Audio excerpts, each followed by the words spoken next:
नमस्कार। आज हमारे साथ रवि जी बिग भारत के चीफ एडिटर जुड़े हुए हैं, जिनसे हम बिहार के राजनीति के बारे में चर्चा करेंगे।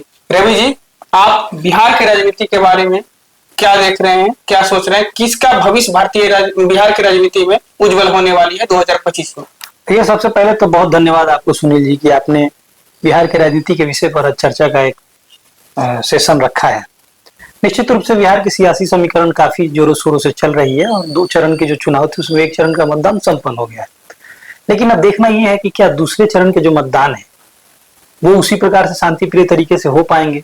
क्या एक बार फिर बिहार के लोग विकास पे वोट करेंगे? क्या बिहार की जनता एक बार फिर उसी सरकार को चुनेगी जो पिछले 10 सालों से शासन में है? ये तमाम चीजों के दूसरे मतदान के बाद रुझान आएंगे और जनता के रुझान आने के बाद मैं नियमित रूप से आपको जानकारी दे पाऊंगा। रवि जी, बहुत सी बात ऐसी है कि भारतीय राजनीति में सत्ता परिवर्तन होता है, लेकिन उस राज्य का चरित्र या फिर उस राज्य का कायाकल्प नहीं हो पाता है। क्या बात है? देखिए, निश्चित रूप से बिहार की राजनीति में या देश की राजनीति में जो भी पार्टियां सरकार में आती हैं उनके कुछ दावे होते हैं, मुद्दे होते हैं, कुछ मैनिफेस्टो होते हैं, लेकिन जैसे चुनाव संपन्न होता है वो सारे मुद्दे जो हैं वो धूमिल होकर रह जाते हैं, वो सारे मुद्दे जो हैं वो गुमराह होकर रह जाते हैं, वो सारे मुद्दे जो हैं वो कागजों पे रह जाते हैं। निश्चित रूप से जो पार्टी सरकार में आने के लिए विकास की दावे करती है, जो पार्टी सरकार में आने के लिए दवाई, सिंचाई, पढ़ाई, कमाई की बात करती है, वो सरकार में आते ही सारी चीजों को भूल जाती है। तो जब जिस चीज की आप दावा करेंगे, जिन सारी चीजों का वादा करेंगे और उस पर काम नहीं करेंगे, तो जो राज्य पिछड़ा है वो पिछड़ा रह जाएगा, जो राज्य गरीब है वो गरीब रह जाएगा। तो ये सारी कारणें हैं सुनील जी। एक राजनीति पार्टी है जो बिहार में जंगल राज की बात करती है, तो दूसरे राजनीतिक पार्टी सुशासन की बात करती है।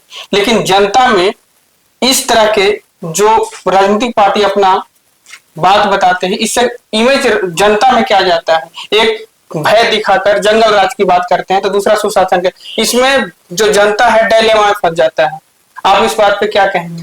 देखिए, निश्चित रूप से आपने देखा होगा कि जो 90 का दौर था, जो 90 का दशक था, उस समय निश्चित रूप से बिहार की जनता जो थी वो उसकी कल्पना मात्र से थोड़ी भयभीत हो जाती थी। और लालू जी की जब सरकार थी उस समय जंगल राज का एक बहुत बड़ा एजेंडा जो था वो बहुत तेजी से बढ़ा था। लेकिन देखिएगा कि उसके ठीक 10 साल बाद जब नीतीश जी की सरकार आती है, उसको सुशासन की सरकार के रूप में बिहार के लोगों ने एक्सेप्ट किया। और आप देखेंगे कि 90 के दशक के बाद जो नई सरकार आई थी उसकी यही मैनिफेस्टो और यही एजेंडा था। नीतीश जी की जो सुशासन की सरकार आई थी वो लॉ एंड ऑर्डर पे आई थी। नीतीश जी की जो सुशासन की सरकार आई थी वो डोमेस्टिक वायलेंस के अगेंस्ट में आई थी। नीतीश जी की जो सुशासन की सरकार आई थी वो डेवलपमेंट पे आई थी। तो निश्चित रूप से दोनों जो पार्टियां हैं वो अपने अपने विचारों को लेकर, अपने अपने विचारधारा को लेकर सरकार में आए थे। और आप देख रहे हैं कि किस प्रकार जंगल राज और मंगल राज का खेल जो है बिहार में चल रहा है। तेजस्वी यादव ने प्रत्येक परिवार को तो सरकारी नौकरी का वादा किए हैं। क्या यह धरातल पर संभव है? देखिए, आप भी जानते हैं, पढ़े लिखे व्यक्ति हैं, आप जानते हैं कि पूरे परिवार में एक सरकारी रोजगार देना, एक सरकारी नौकरी देना, जब भी हम इकोनॉमिक पर्सपेक्टिव से बात करते हैं तो देश में 3% ही गवर्नमेंट एम्प्लॉयमेंट है। इसका मतलब कि 3% व्यक्ति ही सरकारी नौकरी में है और 3% लोगों को रोजगार मिला है। 97% लोग जो है अनऑर्गेनाइज सेक्टर में इन्वॉल्व है, असंगठित क्षेत्र में। तो इकोनॉमिक्स पर्सपेक्टिव से जब आप देखेंगे तो ये संभव नहीं है बिहार जैसे राज्यों में जहां की 12 करोड़ जनसंख्या है और तकरीबन 50 लाख से ज्यादा परिवार को नौकरी देना, ये संभव नहीं है। कहीं ना कहीं तेजस्वी जी इन सारी चीजों की गहराई को नहीं समझ पा रहे और ये चुनावी दावे बन के रह जाएंगे। तीसरे फ्रंट के बारे में चर्चा हो रही है और जन सुराग पार्टी, उनकी इस बार बिहार की राजनीति में कितना संभव हो पाएगा कि वो सीट ला पाएंगे? देखिए, निश्चित रूप से जन सुराज जो है वो अपनी बातों को लेकर बेहतर तरीके से बिहार के लोगों को इन्फ्लुएंस किया है। बिहार के युवा काफी प्रभावित भी हैं जन सुराज के दावे से और लगातार प्रशांत किशोर जी जिस प्रकार की मुद्दे पे बात कर रहे हैं, चाहे वो प्रवासी मजदूर की बात हो, चाहे वो गरीबी से निकालने की बात हो, चाहे गरीबी से निकलने का रास्ता एकमात्र स्कूल का रास्ता ये स्लोगन हो, ये तमाम चीज बिहार के विकास को संकेतित करता है। और बिहार के लोग प्रशांत में एक नए भविष्य के रूप में, बिहार के लोग प्रशांत जी को एक नए संभावना के रूप में देख रहे हैं। तो निश्चित रूप से इसका फायदा जन सुराज के प्रत्याशियों को इस बार के चुनाव में देखने को मिले। बिहार की राजनीति में बहुत बड़ी कमियां ये है कि वह जातिगत आधारित राजनीति किया जाता है, जो कहीं ना कहीं हमारे जो भविष्य को एक गर्त में ले जाके छोड़ देगा। तो क्या एक नवयुवक इस बात को नहीं समझते हैं? बिहार कर विशेष करके इसमें आप क्या कहना चाहेंगे? देखिए, चूंकि बिहार जो है जातिगत राजनीति से बाहर अभी आ नहीं पाई है। एक बिहार में बहुत फेमस कोटेशन है कि एक जाति है जो जाति नहीं। साफ तौर पे ये जाहिर करता है कि अगले 10 साल तक बिहार के लोग जातिगत राजनीति से उठ के ऊपर नहीं आने वाले हैं। आप कितना भी धरातल पे बात कर ले, आप सोशल मीडिया पे कितना भी बात कर ले विकास की, लेकिन बिहार अगले 10 साल तक ना ही दिल्ली बनने जा रहा है ना केरल बनने जा रहा है।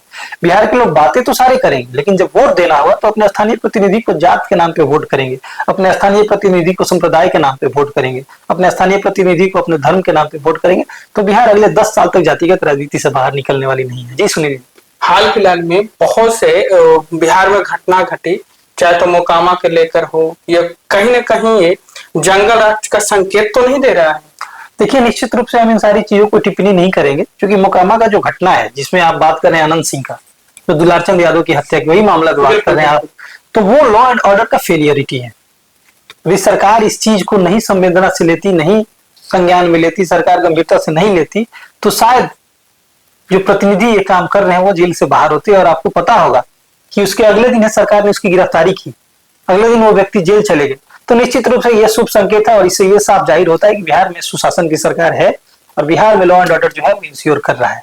बहुत बहुत धन्यवाद रवि जी।